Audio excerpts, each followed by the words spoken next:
destaques do programa de hoje. Peru bate Bolívia por 3-1 no Maracanã, com 2 gols anulados pelo VAR. Brasil e Venezuela empatam sem gols na Fonte Nova. Você também confere. Brasil bate Itália por 1-0 na Copa do Mundo Feminina e avança às oitavas de final. E Marta se torna a maior artilheira da história das Copas. E tudo sobre as partidas de hoje do Grupo B. Argentina e Paraguai e Colômbia e Catar. Agora no Jornal Sport News.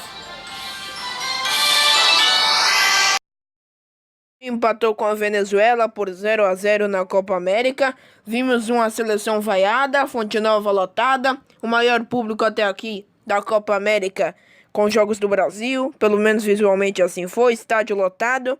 E estatísticas da partida: 19 chutes brasileiros, 6 venezuelanos, 1 chute para gol de cada lado, 69% de posse de bola brasileira, 31 da Venezuela, 679 passes brasileiros, 315 da Venezuela, 90% na precisão de passe do Brasil, 73 da Venezuela, 12 faltas cometidas pelo Brasil e 18 pela Venezuela. Daqui a pouco eu dou mais dados da partida para vocês.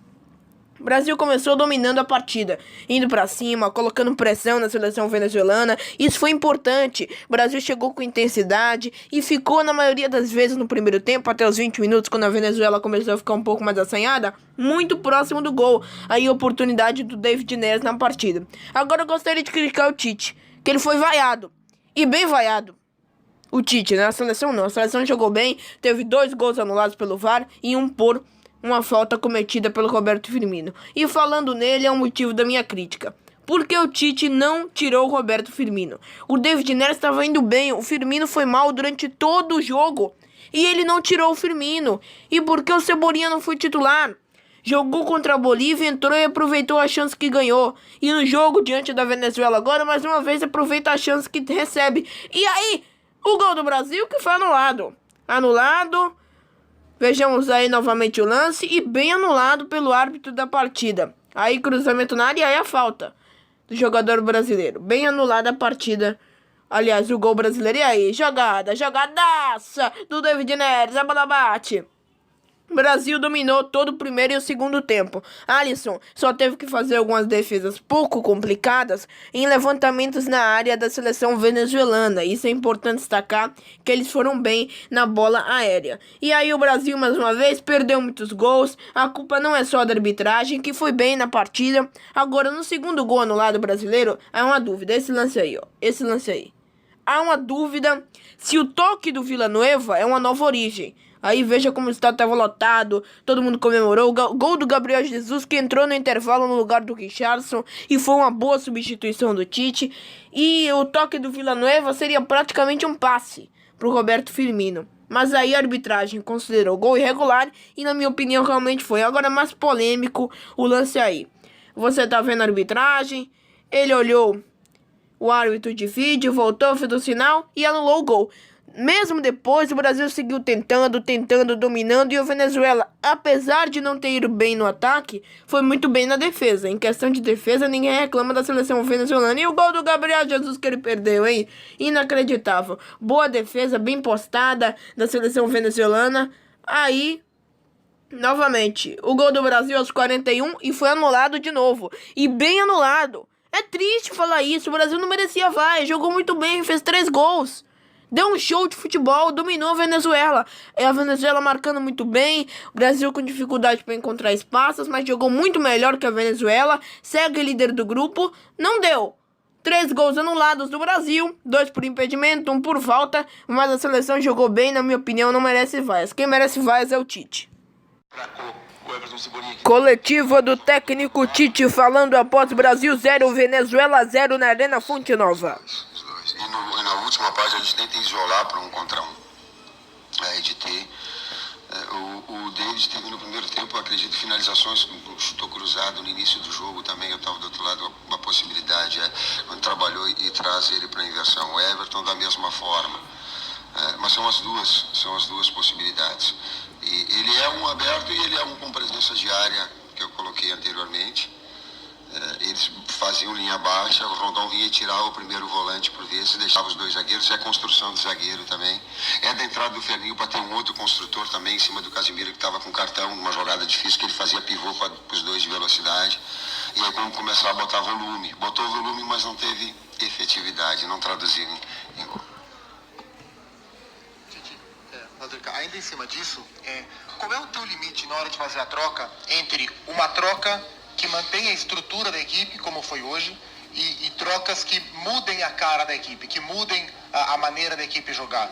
Qual é o teu limite para fazer essa decisão entre esses tipos de troca? Agora eu não entendi muito a tua pergunta. Vamos ser um pouco mais direto. Por que não fazer trocas que mudassem mais a cara da equipe? A gente sabe que a sua maneira de trabalhar é um pouco mais de conservar a estrutura. Tira um volante, bota um volante, tira um atacante, bota um atacante. O que te faz pensar que você poderia mudar mais a cara da equipe nas alterações? Trabalhar taticamente durante a semana e manter a rotina do lugar em cima das pressões que no momento exerce. O atleta reproduz aquilo que ele é treinado. O Gabriel entrou pelo lado esquerdo, ele trabalhou como segundo atacante pelo lado direito. Ele jogou no City, assim, também com o Agüero, vindo de fora para dentro. Até a sua formação do Palmeiras ela trouxe. Então ele é um jogador mais de presença diária. E eu quero... Iniciando a análise, Bolívia 1, Peru 3. Vamos aqui, primeiro, os dados da partida, vou comentar. A Bolívia é muito fraca, né? Fez o gol porque foi de pênalti e tal, mas a seleção é muito fraca. Aí o Maracanã vazio, né? Vazio mais uma vez. Importante destacar isso aí também, né? O preço médio do ingresso é R$125. A entrada média, hein? E a inteira, 250. No mínimo, hein? Tem jogo que é mais caro. 7 chutes da Bolívia, 18 do Peru. 2 chutes a gol da Bolívia, 10 do Peru. 40% de posse de bola da Bolívia, 60% da seleção peruana. 310 passes trocados pela seleção boliviana, 447 pelo Peru. 73% de precisão de passe da Bolívia, 84% do Peru. E aí, boa falta cobrada pelo Peru. Levou perigo. Veja aí. 8 faltas cometidas pela Bolívia, 14 pelo Peru. 5 cartões amarelos, 3 para a Bolívia, 2 para a seleção peruana. Também temos aqui impedimentos, 2 para cada lado. E escanteios, 5 para a seleção peruana e 2 para a Bolívia. E aí o lance em que a arbitragem conferiu, não teve dúvidas, até olhou o VAR e marcou o pênalti. Pênalti bem marcado, é importante destacar. Jogador peruano estava com o braço aberto e muito bem marcado. Marcelo Moreno partiu pra bola, bateu com categoria, né? Ia dizer cavadinha, não foi cavadinha, foi categoria, bateu bem, bateu no meio do gol, bateu casteiro. A seleção boliviana abriu o placar. Eu disse na análise do intervalo, tá gravado aí, podem conferir. Eu gravei a análise do intervalo e durante o intervalo eu já postei. Era mais ou menos 7h15, 7h20 da noite. E trabalhamos muito, inclusive. E aí o gol do Guerreiro. Peru muito bem nos contra-ataques e empatou o jogo ainda no primeiro tempo. A Bolívia não tinha condições de vencer a seleção peruana, que é uma boa seleção, inclusive estava em maioria na torcida no Maracanã. Veja aí, contra-ataque muito rápido, muito letal do Guerreiro. Comemoração, comemora mesmo. E aí a Bolívia no segundo tempo, né? Oh, meu Deus, é uma ruindade absoluta. Até que foi melhor diante do Peru, né? Contra o Brasil, eles trocaram 2 passes a cada 1 minuto. É inacreditável, uma seleção horrorosa. Vai morrer sem nenhum ponto. E aí o gol da seleção peruana. Levantamento na área, toque de cabeça. E o Peru vira pra cima da Venezuela com o gol do Jefferson Farfán. Aos 10 minutos da etapa complementar. E veja aí. Levantamento na área. Toque de cabeça da seleção peruana. Oh, nossa senhora, hein? Que chute pavoroso. Veja aí, novamente, por todos os ângulos para você curtir. E aí a Bolívia tentando, camisa 14 pela defesa do goleiro Galeazzi. E a bola vai pela linha de fundo, Castro chutou, goleiro Galeazzi espalmou, reveja aí. E o jogador boliviano, Marcelo Moreno, grande craque da equipe, perdeu. E aí vamos lá, que defesa do goleiro da seleção boliviana.